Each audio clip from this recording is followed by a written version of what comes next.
রাসূল ছিলেন। কোরআন বলছে নূর, নূর আল্লাহ পাকের সিফাতি নূর, আলোকবর্তিকা। আর আয়াতে কোরআন বলছে অসিরাজাম মুনীরা, নূরের আলোতে প্রজ্বলিত পবিত্র আলোকবর্তিকা। সিরাজ চেরাগ, চেরাগ নূরের চেরাগ। এখানে দুইটা জিনিস। তবে আমাদের কোনো কোনো ভাই কোরআন যে আল্লাহ রাসূলকে নূর বলেছেন, এই নূরের ব্যাখ্যা হিসাবে তারা রাসূলকে নিতে নিতে নিতে নিতে এক করে আল্লাহর পাশে নিয়ে বসিয়েছেন, ঠিক কিনা? কেউ কেউ বলে রাসূল সাল্লাল্লাহু আলাইহি ওয়াসাল্লাম নূরের তৈরি, বলে না বোধ হয়? জোরে বলেন।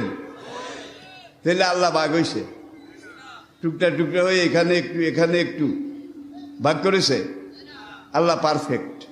হুয়াল আউয়ালু ওয়াল আখিরু ওয়াজ যাহিরু ওয়াল বাতিনু ওয়া হুয়া আলা কুল্লি শাইইন হুয়াল্লাহুল্লাযী লা ইলাহা ইল্লাহু আলিমুল গায়বি ওয়াশ শাহাদাতি হুয়ার রহমানুর রহিম হুয়াল্লাহুল্লাযী লা ইলাহা ইল্লাহু আল মালিকুল কুদ্দুসুস সালামুল মুমিনুল মুহাইমিনুল আজিজুল জব্বারুল মুতাকাব্বির সুবহানাল্লাহি।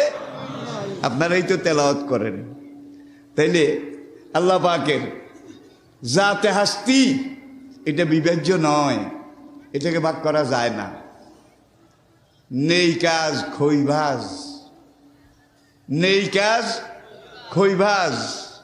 আমাদের কিছু কিছু ভাই এটা নিয়েও ঝগড়া করে, হুজুর কি মাটির তৈরি নাকি নূরের তৈরি? এই প্রশ্নটা আমাকে বার্মিংহাম শহরে আল্লাহ দাতা হলে সেমিনারের পরে জিজ্ঞেস করেছিল। আমি বললাম, ভাই নূরের তৈরি হুজুর নাকি মাটির তৈরি হুজুর, এটা নিয়ে কোনো সেপারেশন, কোনো কালেকশন সিলেকশন আমি করতে চাই না। যেটা দিয়ে তৈরি করলে নূর নবী, আমাদের নবীজি পারফেক্ট হবে, পরিপূর্ণ হবে, সিরাজা মুনীরা হবে, রহমতুল লিল আলামিন হবে, আল্লাহ সেই ধাতু দিয়ে তৈরি করেছেন। আমি নূরও বুঝি না, মাটিও বুঝি না। যেটা দিয়ে তৈরি করলে পরিপূর্ণ হবে, পারফেক্ট হবে, সেইটার তৈরি। আমি কি বুঝাতে পেরেছি? আমার নবী নূর নবী। পৃথিবীতে তারা একটা দলিল দেয় যে আল্লাহ সূরা সদের ৭১ নম্বর আয়াতে বলেছেন, ইন্নী খালিকুম বাশারাম মিন তিন, আমি মানুষ বানিয়েছি বাশার থেকে। কিন্তু অর্থটা তারা বিকৃতি করে। পুরো আয়াতটা, এটা আয়াতের অর্ধেক, শেষের অর্ধেক। প্রথম অর্ধেক হলো ইজ ক্বালা রাব্বুকা লিল মালাইকাতি ইন্নী খালিকুম বাশারাম মিন তিন। খেয়াল করবেন, এরই এক একটার ওয়াজ করলে ৩ ঘন্টা লাগতো। আল্লাহ কয় ইজ ক্বালা রাব্বুকা লিল মালাইকাতি, আমার নবীজিরে কয় হুজুর স্মরণ করেন ওই দিনের কথা যেদিন আমি আল্লাহ ফেরেশতা করে কইছিলাম। তাহলে আল্লাহ যেদিন ফেরেশতা করে কয় ওই দিন আমার নবী আসেনি? না থাকলে নবীরে কয় কেমনে বলে স্মরণ করেন ওই দিনের কথা? সুবহানাল্লাহ কইতেন না? তাহলে আমার নবী ওই দিন স্ট্যান্ড বাই আছে, ঠিক কিনা? হুজুর স্মরণ করেন ওই দিনের কথা। কোন দিন? আল্লাহ কয় যেদিন ইন্নী খালিকুম বাশারাম মিন তিন, ইন্নী আমি যে কইছিলাম ফেরেশতা করে, নিশ্চয়ই আমি খালিকুন সৃষ্টি করব। সুবহানাল্লাহ কর না? সৃষ্টি করছি না করব? করব মানে সামনে, এখনো সৃষ্টি করে নাই। কিন্তু আমার নবী আসেনি। ও কথা কন, আমার নবী আসেনি। বাশারান এটা এক বছর ওয়াহেদ।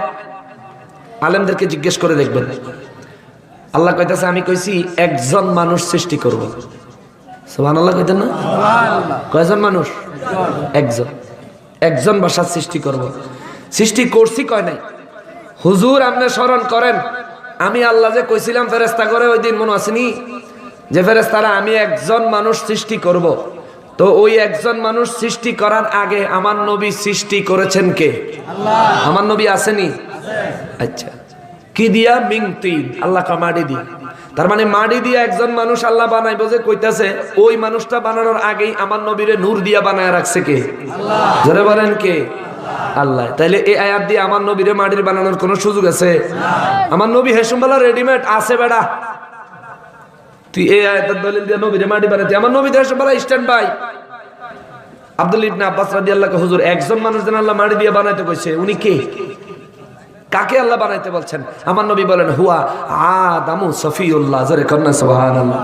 আমার নবী কইলে আদম নবীর আল্লাহ বানাইতে কইছে। ও আদম নবীরে বানানোর জন্য আল্লাহ যখন সিদ্ধান্ত নিছে, আমার নবীর আল্লাহ তার আগেই বানায়া রাখছে। তাহলে আমার নবীরে আদম সন্তান বানায়া মাটির বানানোর কোনো সুযোগ